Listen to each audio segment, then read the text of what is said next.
अस्सलाम वालेकुम। आज मैं आपके साथ शेयर करूंगी कलेजी फ्राई की ऐसी रेसिपी जो आपने पहले कभी नहीं खाई होगी। आप इसे ज़रूर ट्राई कीजिएगा मेरे तरीके से। इंशाल्लाह आपको बहुत पसंद आने वाली है, बहुत ही मज़ेदार बनती है। तो चलें शुरू करते हैं। बिस्मिल्लाहिर्रहमानिर्रहीम। यहाँ तवे में 1 चम्मच घी का लेंगे, आप तेल भी ले सकते हैं। और यहाँ पे कलेजी है और इस तरह इसको डालेंगे और 1-2 मिनट के लिए इसको ढक देंगे। 1-2 मिनट के बाद कलेजी अपना पानी छोड़ देगी तो हम इसको अच्छे से फ्राई करेंगे। आप देख सकते हैं कलेजी ने अपना पानी छोड़ दिया। इसको तेज़ आंच पे अब हम इसको फ्राई करेंगे।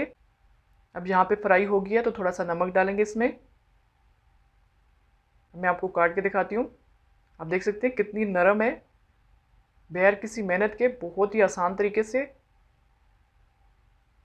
और अंदर से भी पक गई है और इसका अंदर से जो पानी था वो भी खुश्क हो गया है, एकदम फ्राई कलेजी हो गई है।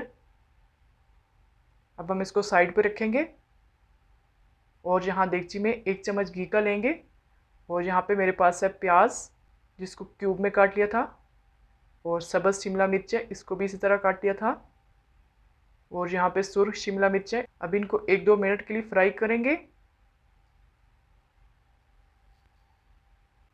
इनको ज़्यादा पकाना नहीं है, ऐसे ही 1-2 मिनट फ्राई करेंगे, इससे जायका अच्छा आएगा। इनको निकाल लेते हैं और इसी तेल में 1 चम्मच मक्खन डालेंगे और 1 चम्मच लहसुन का पेस्ट डालेंगे।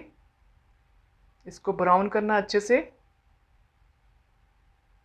अब यहाँ पे ब्राउन हो गया है तो 1 कप इसमें टमाटर का पेस्ट डालेंगे। मैंने 2 टमाटर का पेस्ट डाला इसमें। अगर आपने ज़्यादा बनाना तो आप ज़्यादा भी कर सकते हैं। 2 चम्मच सूर्ख मिर्च का डालेंगे, हाफ चम्मच हल्दी का डालेंगे, सूखा धनिया कुटा हुआ इसमें डालेंगे, ज़ीरा कुटा हुआ इसमें डालेंगे हाफ चम्मच, नमक डालेंगे और मसालों को पकाना है।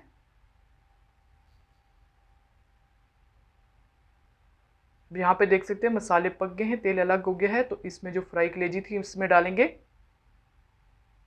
और जो सब्जियां फ्राई की थी वो भी इसमें डालेंगे और इसको 1-2 मिनट अच्छे से मसाले के साथ भुनेंगे। अब यहाँ पे चाहें आप तो ग्रेवी ज़्यादा कर सकते हैं, 1 कप भर के इसमें पानी डाल सकते हैं। मैं इसमें थोड़ा सा पानी डालूंगी और 2 मिनट के लिए इसको ढक देंगे। बहुत मज़ेदार बनती है, ज़रूर ट्राई कीजिएगा। आप देख सकते हैं माशाल्लाह बहुत नरम और बहुत ही मज़ेदार है ये।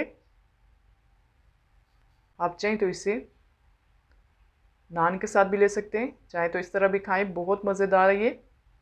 आप इसमें मसाले, अगर आपको ज़्यादा स्पाइसी पसंद है तो आप इसमें ज़्यादा भी रख सकते हैं।